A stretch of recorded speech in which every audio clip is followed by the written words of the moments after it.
पांचवा अध्याय अविद्यादि विविध सर्गों का वर्णन।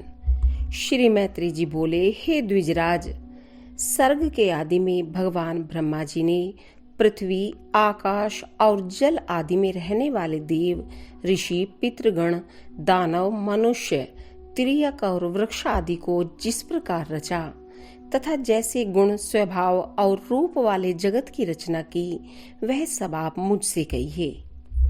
श्री पराशर जी बोले, हे मैत्रेय, भगवान विभु ने जिस प्रकार इस सर्ग की रचना की, वह मैं तुमसे कहता हूँ। सावधान होकर सुनो।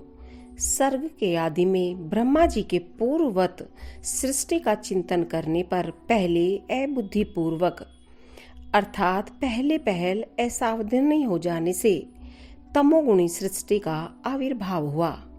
उस महात्मा से प्रथम तम, मोह, महामोह, तामिश्र और अंधता मिश्र नामक पंच पर्वा अविद्या उत्पन्न हुई।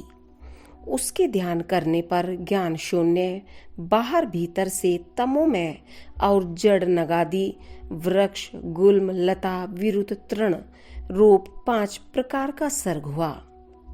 वराह जी द्वारा सर्वप्रथम स्थापित होने के कारण नगादि को मुख्य कहा गया है, इसलिए यह सर्ग भी मुख्य सर्ग कहलाता है। उस सृष्टि को पुरुषार्थ की असाधिका देखकर उन्होंने फिर अन्य सर्ग के लिए ध्यान किया तो तिर्यक स्रोत सृष्टि उत्पन्न हुई। यह सर्ग वायु के समान तिरछा चलने वाला है, इसलिए तिर्यक स्रोत कहलाता है। ये पशु पक्षी आदि नाम से प्रसिद्ध है और प्राय तमो में विवेक रहित, अनुचित मार्ग का अवलंबन करने वाले और विपरीत ज्ञान को ही यथार्थ ज्ञान मानने वाले होते हैं। ये सब अहंकारी, अभिमानी, 28 वर्धों से युक्त, आंतरिक सुख आदि को ही पूर्णतया समझने वाले और परस्पर एक दूसरे की प्रवृत्ति को न जानने वाले होते हैं। उस सर्ग को भी पुरुषार्थ का असाधक समझ पुनः चिंतन करने पर एक और सर्ग हुआ। वह उद्र श्रोत नामक तीसरा सात्विक सर्ग ऊपर के लोकों में रहने लगा। वे उद्र श्रोत सृष्टि में उत्पन्न हुए प्राणी, विषय सुख के प्रेमी, बाह्य और आंतरिक दृष्टि संपन्न तथा बाह्य और आंतरिक ज्ञान युक्त थे। यह तीसरा देव सर्ग कहलाता है। इस सर्ग के प्रादुर्भूत होने से संतुष्ट चित्त ब्रह्मा जी को अति प्रसन्नता हुई। फिर इन मुख्य सर्ग आदि तीनों प्रकार की सृष्टियों में उत्पन्न हुए प्राणियों को पुरुषार्थ का साधक जान उन्होंने एक और उत्तम साधक सर्ग के लिए चिंतन किया। उन सत्य संकल्प ब्रह्मा जी के इस प्रकार चिंतन करने पर अव्यक्त से पुरुषार्थ का साधक अवार्क्य स्रोत नामक सर्ग प्रकट हुआ। इस सर्ग के प्राणी नीचे पृथ्वी पर रहते हैं, इसलिए वे अर्वाक स्रोत कहलाते हैं। उनमें सत्व, रज और तम तीनों ही की अधिकता होती है, इसलिए वे दुख बहुल, अत्यंत क्रियाशील एवं बाह्य आभ्यंतर ज्ञान से युक्त और साधक हैं। इस सर्ग के प्राणी मनुष्य हैं। हे मुनिश्रेष्ठ, इस प्रकार अब तक तुमसे 6 सर्ग कहे। उनमें महतत्व को ब्रह्मा का पहला सर्ग जानना चाहिए। दूसरा सर्ग तन्मात्राओं का है, जिसे भूत सर्ग भी कहते हैं, और तीसरा वैकारिक सर्ग है, जो इंद्रिय कहलाता है। इस प्रकार बुद्धिपूर्वक उत्पन्न हुआ यह प्राकृत सर्ग हुआ। चौथा मुख्य सर्ग है। पर्वत, वृक्ष आदि स्थावर ही मुख्य सर्ग के अंतर्गत हैं। पांचवा जो तिर्यक स्रोत बतलाया, उसे तिर्यक कीट पतंग आदि योनि भी कहते हैं। फिर छठा सर्ग उद्र श्रोताओं का है, जो देव सर्ग कहलाता है। उसके पश्चात 7वां सर्ग अवार्क श्रोताओं का है, वह मनुष्य सर्ग है। 8वां अनुग्रह सर्ग है, वह सात्विक और तामसिक है। ये 5 वैकृत सर्ग हैं और पहले 3 प्राकृत सर्ग कहलाते हैं। नवा कौमार सर्ग है जो प्राकृत और वैकृत भी है। इस प्रकार सृष्टि रचना में प्रवृत्त हुए जगदीश्वर प्रजापति के प्राकृत और वैकृत नामक ये जगत के मूलभूत 9 सर्ग तुम्हें सुनाए। अब और क्या सुनना चाहते हो? श्री मैत्री जी बोले, हे मुनि, आपने इन देव आदि कई सर्गों का संक्षेप से वर्णन किया। अब हे मुनि श्रेष्ठ, मैं इन्हें आपके मुखारविंद से विस्तार पूर्वक सुनना चाहता हूँ। श्री पराशर जी बोले, हे मैत्रेय, संपूर्ण प्रजा अपने पूर्व शुभाशुभ कर्मों से युक्त है, अतः प्रलय काल में सबका लय होने पर भी वह उनके संस्कारों से मुक्त नहीं होती। हे ब्राह्मण, ब्रह्मा जी के सृष्टि कर्म में प्रवृत्त होने पर देवताओं से लेकर स्थावर पर्यंत 4 प्रकार की सृष्टि हुई। वह केवल मनोमयी थी।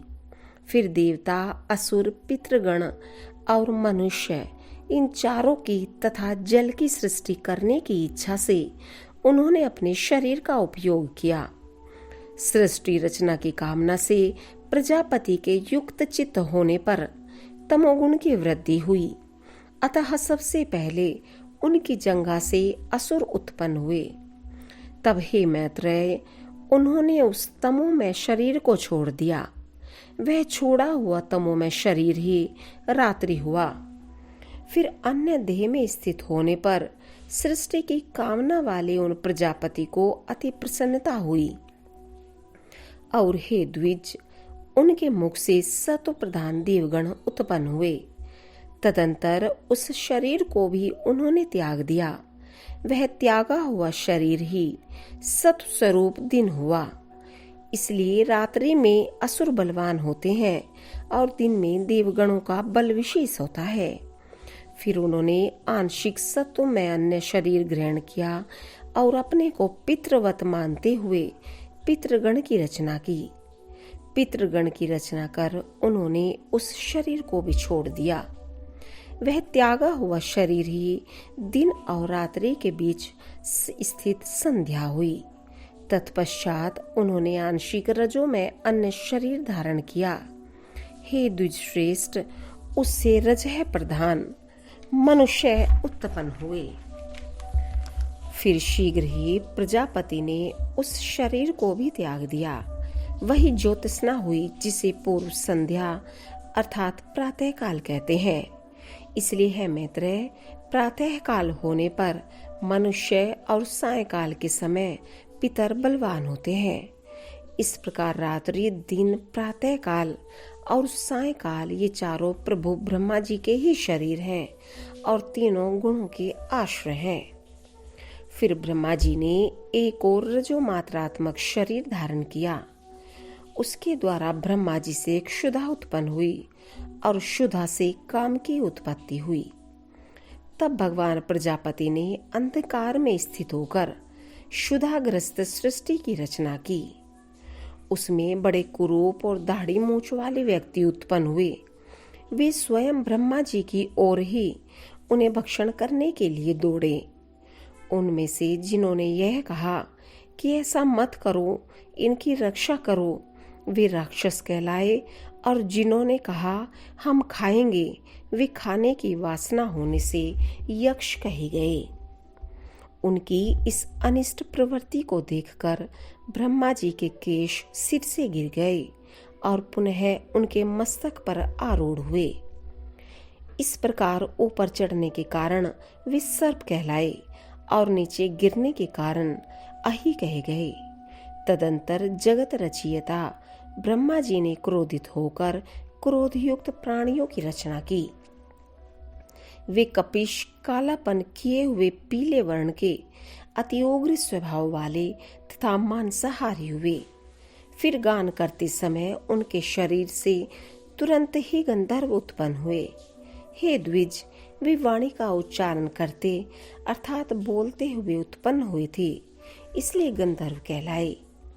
इन सब की रचना करके भगवान ब्रह्मा जी ने पक्षियों को उनके पूर्व कर्मों से प्रेरित होकर स्वच्छंदता पूर्वक अपनी आयु से रचा। तदंतर अपने वक्ष स्थल से भेड़, मुख से बकरी, उदर और पार्श्व भाग से गौ, पैरों से घोड़े, हाथी, गधे, वनगाय, मृग, ऊंट, खच्चर और न्यूंक आदि पशुओं की रचना की। उनके रोमों से फल, मूल रूप औषधियां उत्पन्न हुई। हे द्विजोत्तम, कल्प के आरंभ में ही ब्रह्मा जी ने पशु और औषधि आदि की रचना करके फिर त्रेता युग के आरंभ में उन्हें यज्ञ आदि कर्मों में सम्मिलित किया। गौ, बकरी, पुरुष, भेड़, घोड़े, खच्चर और गधे ये सब गांव में रहने वाले पशु हैं। जंगली पशु ये हैं श्वापद, व्याघ्र, 2 खुर वाले वनगाय आदि, हाथी, बंदर और 5वें पक्षी, 6ठे जल के जीव तथा 7वें सरीसृप आदि। फिर अपने प्रथम मुख से ब्रह्मा जी ने गायत्री, ऋक्, त्रिवृत, सोम, रथंतर और अग्निष्टोम यज्ञों को निर्मित किया। दक्षिण मुख से यजु, त्रिष्टु, पच्छंद, पंचदश स्तोम, बृहत समम तथा उक्त की रचना की। पश्चिम मुख से साम, जगती छंद, सप्तदशोस्तोम, वैरूप और अतिरात्र को उत्पन्न किया तथा उत्तर मुख से उन्होंने 21 स्तोम, अर्थवेद, आपतोर्यमाण, अनुष्टुपुछंद और वैराज की सृष्टि की। इस प्रकार उनके शरीर से समस्त ऊंच नीच प्राणी उत्पन्न हुए। उन आदिकर्ता प्रजापति भगवान ब्रह्मा जी ने देव, असुर, पितृगण और मनुष्यों की सृष्टि कर तदंतर कल्प का आरंभ होने पर फिर यक्ष, पिशाच, गंधर्व, अप्सरागण, मनुष्य, किन्नर, राक्षस, पशु, पक्षी, मृग और सर्प आदि संपूर्ण नित्य एवं अनित्य स्थावर जंगम जगत की रचना की। उनमें से जिनके जैसे जैसे कर्म पूर्व कल्पों में थे, पुनः पुनः सृष्टि होने पर उन्हीं में फिर प्रवृत्ति हो जाती है। उस समय हिंसा, अहिंसा, मृदुता, कठोरता, धर्म अधर्म, सत्य, मिथ्या ये सब अपनी पूर्व भावना के अनुसार उन्हें प्राप्त हो जाते हैं। इसी से ये अच्छे लगने लगते हैं। इस प्रकार प्रभु विधाता ने ही स्वयं इंद्रियों के विषयभूत और शरीर आदि में विभिन्नता और व्यवहार को उत्पन्न किया है। उन्हीं ने कल्प के आरंभ में देवता आदि प्राणियों के वेदानुसार नाम और रूप तथा कार्य विभाग को निश्चित किया है।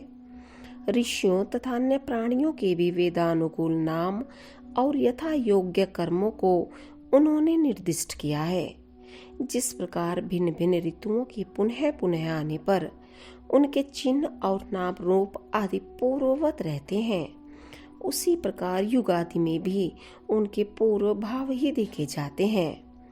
शिश्रक्षा शक्ति, सृष्टि रचना की इच्छा रूप शक्ति से युक्त वे ब्रह्मा जी सृज्य शक्ति की प्रेरणा से कल्पों के आरंभ में बारंबार इसी प्रकार सृष्टि की रचना किया करते हैं। इति श्री विष्णु पुराणे प्रथमे अंशे 5मो अध्याय।